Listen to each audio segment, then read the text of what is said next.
Hello noodles and noodets, and welcome to episode 4 of Final Fantasy Fridays. Now today is indeed Friday, as you probably guessed, it being Final Fantasy Friday. It might not be Friday where you come from, it might be Thursday, Saturday, Monday, probably won't be Monday, come to think of it. But good news to start off with, I am doing this podcast whilst eating the chocolate orange.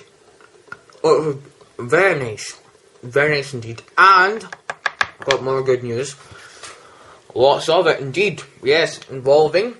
If you can't see what's on the screen right now, you go have a look, because I did like a sort of. Sorry, I'll swallow this first. There we go.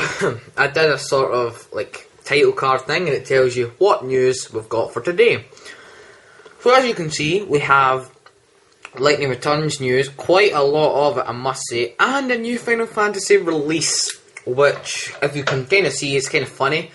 I put Final Fantasy All the Bravest released, and underneath it says Final Fantasy All the Bravest flops. Which I'll start off with today.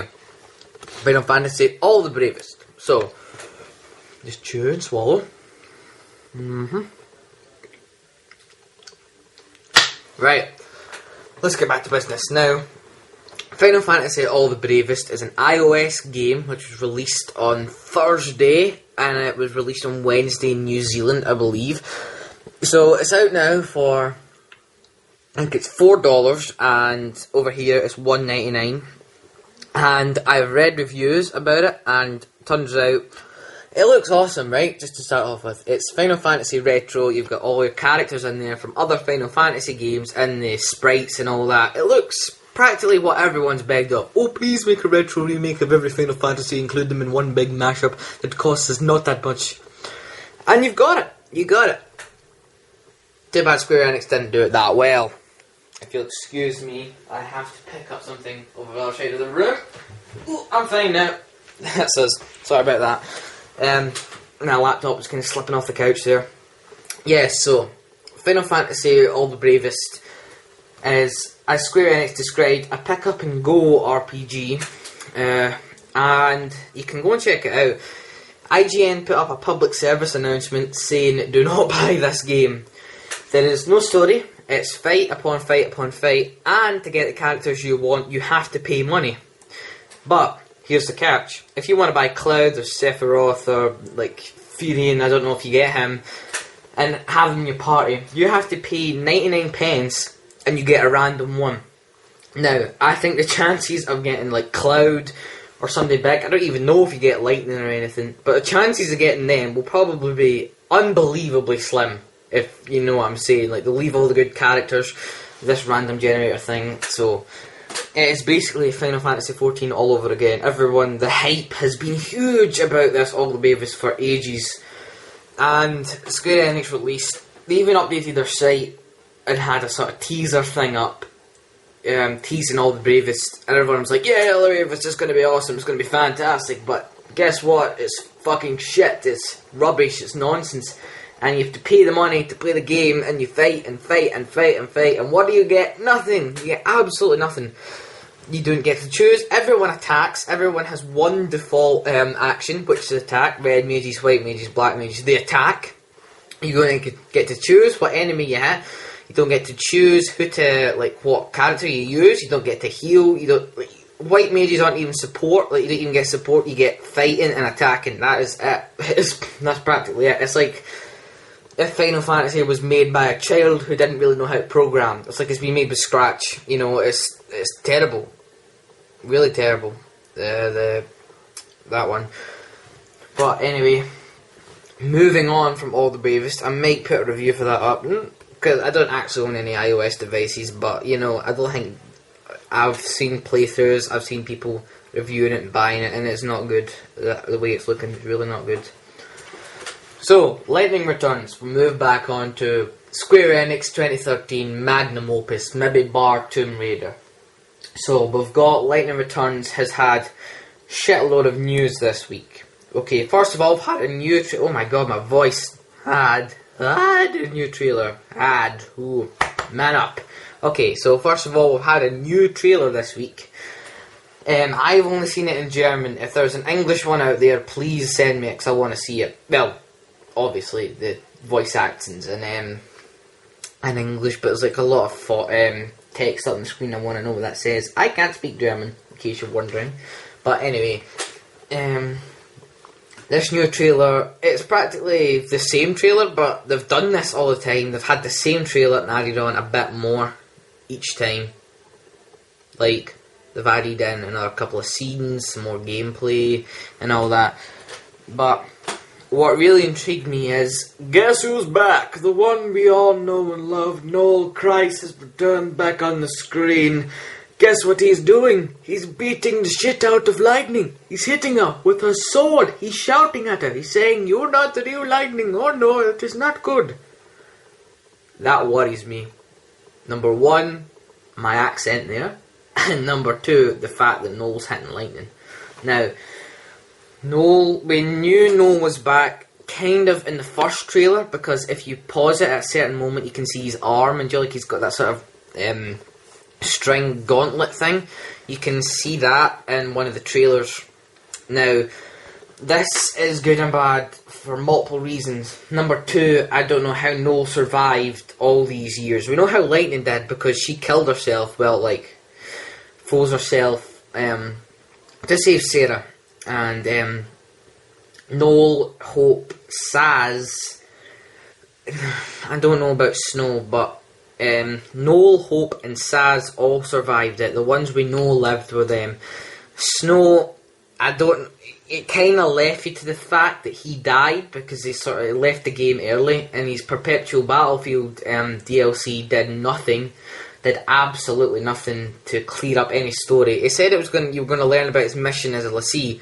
No, you didn't. You just got yourself beaten up by Snow multiple times, and then you got an ultimate boss that is absolutely impossible to defeat unless you have a huge party with like good stats and good items and all that.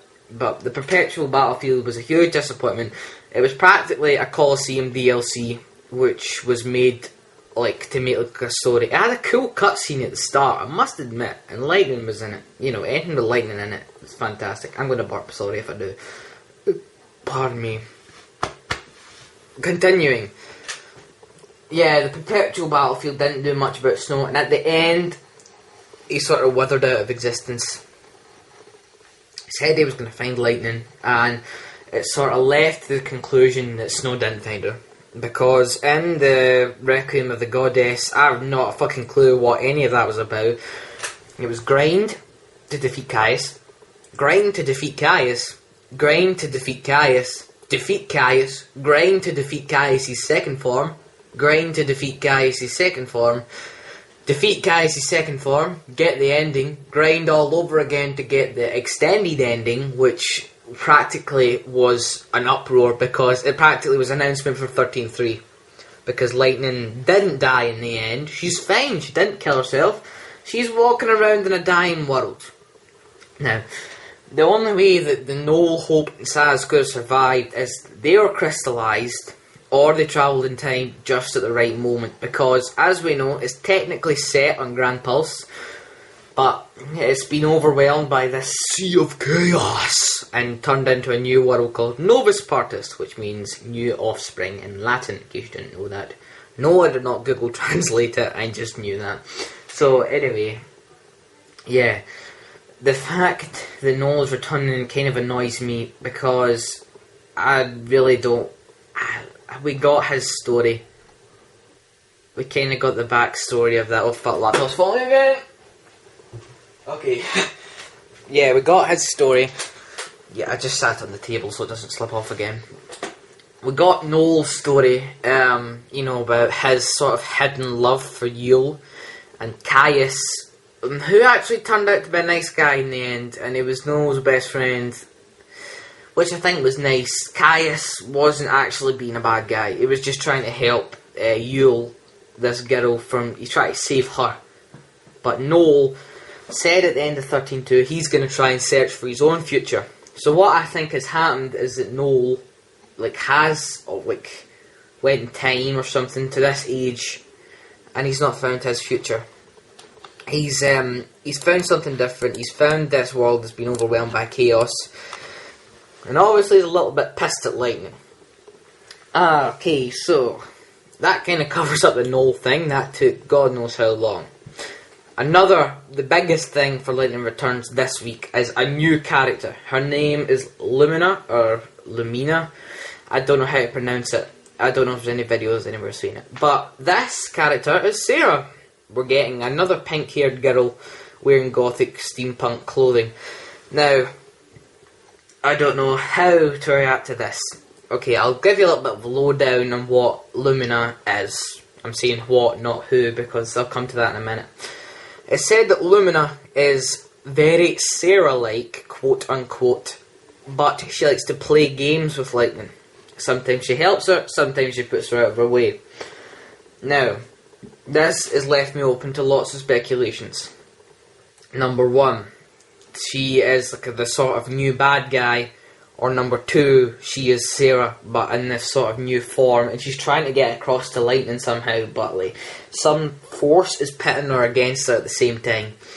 That's a load of crap, really, because Adelaide, this whole new character thing, I like that there's new characters, and there's obviously going to be a new one. Like, Noel was new, and I was like, oh god, I don't know how I feel about this. But it's good to have new characters. In 13.2, I welcomed everyone new. Like, there wasn't that much. There was Caius, Noel, Yule, and Alyssa. And Alyssa. And Chocolina as well, who's coming back in Lightning Returns, as we know.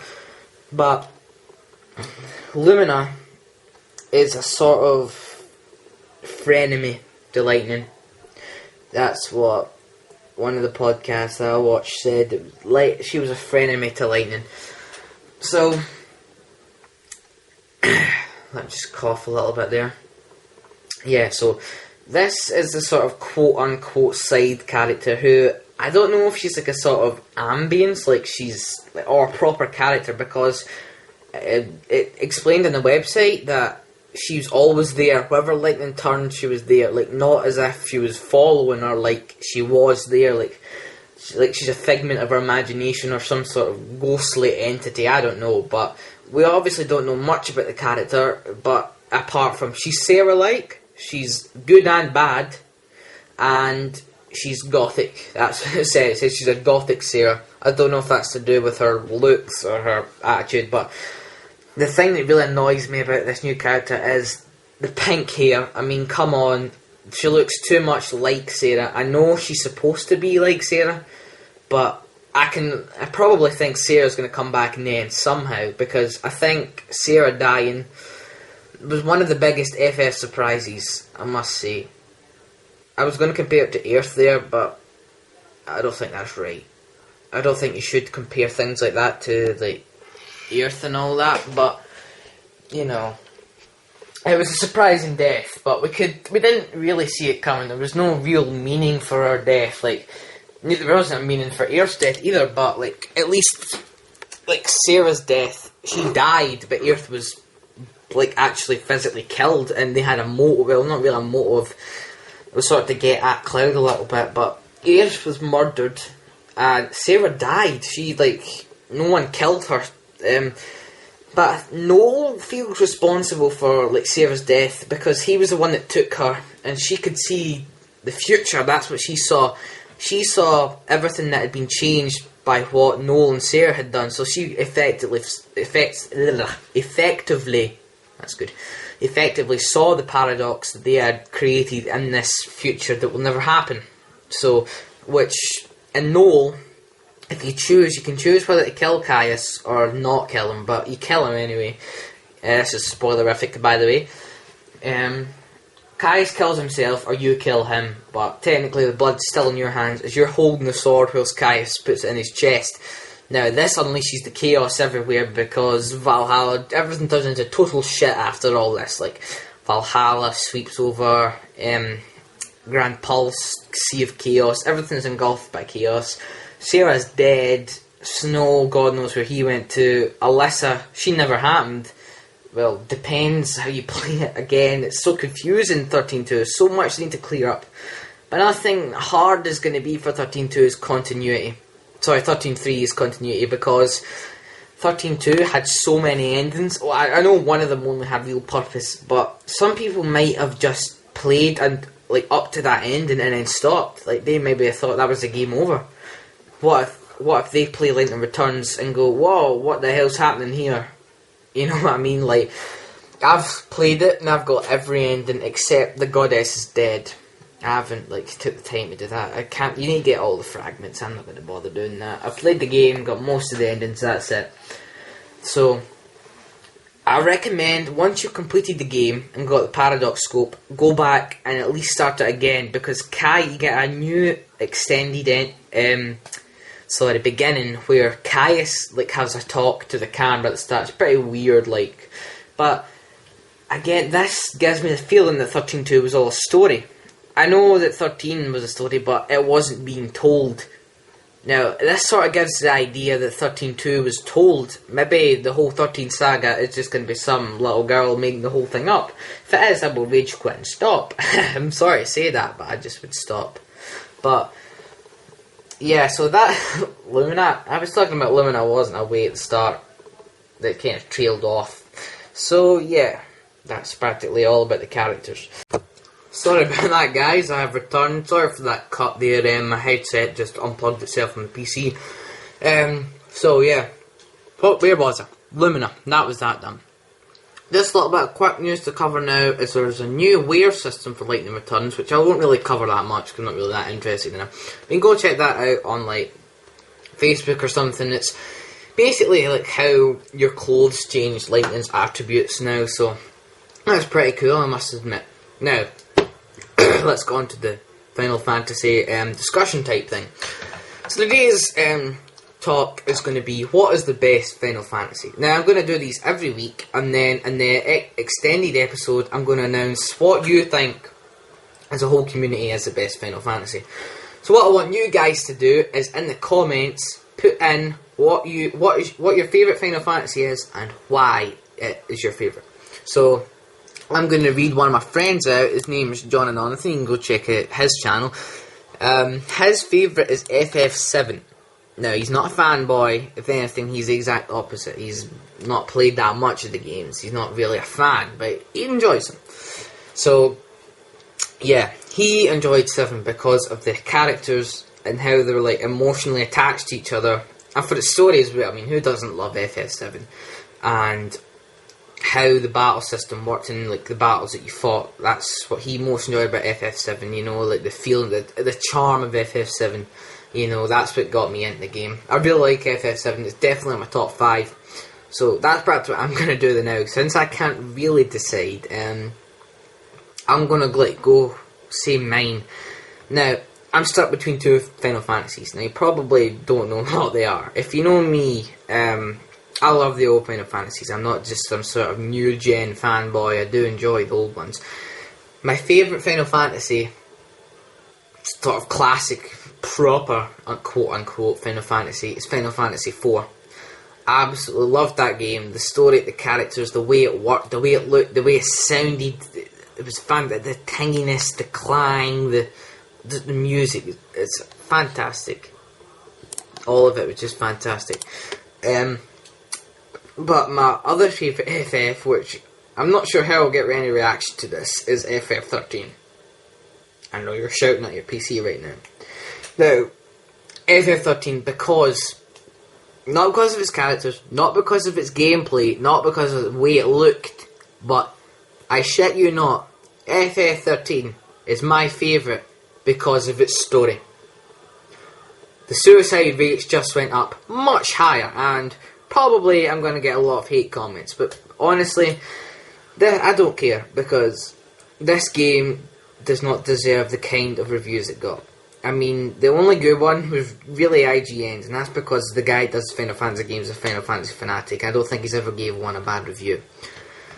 And the story was fantastic, just because I think it was the realist, if this makes any sense, Final Fantasy, because wasn't all of it revolved in some sort of magic or some sort of strange thing.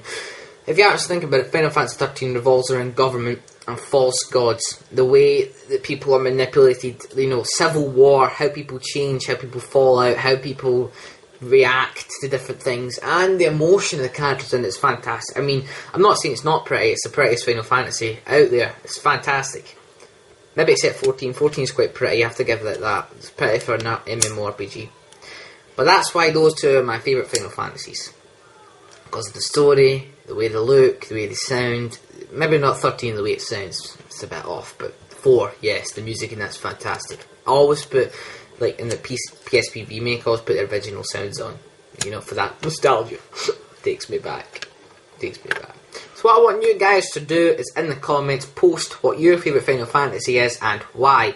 And in the extra episode or next week's, we will, I will pick out of what you said and then come together with a conclusion of what you as a whole think the best Final Fantasy game is. So that's pretty much it from Final Fantasy Fridays. Sorry about the all running off and the cameras cutting and all that stuff. Don't forget to rate, subscribe and comment for your favourite game.